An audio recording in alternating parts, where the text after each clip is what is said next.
তাহলে বঞ্চিত হবে সবাই।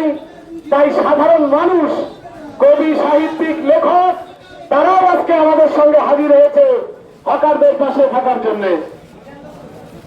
এই আন্দোলন চলছে, চলবে, চলছে, চলবে, এই সুষ্ঠু আন্দোলন চলছে, চলবে, হকারদের চক্কর যাবে না, যাচ্ছে না, বসবাসকে নিচ্ছে করতে দেব না, দিচ্ছি না, বসবাসকে নিচ্ছে করতে দেব না, দিচ্ছি না, খেয়াল দখল করতে দেব না, দিচ্ছি না, দিচ্ছি না, দিচ্ছি না, আমাদের দিচ্ছি না, দিচ্ছি না,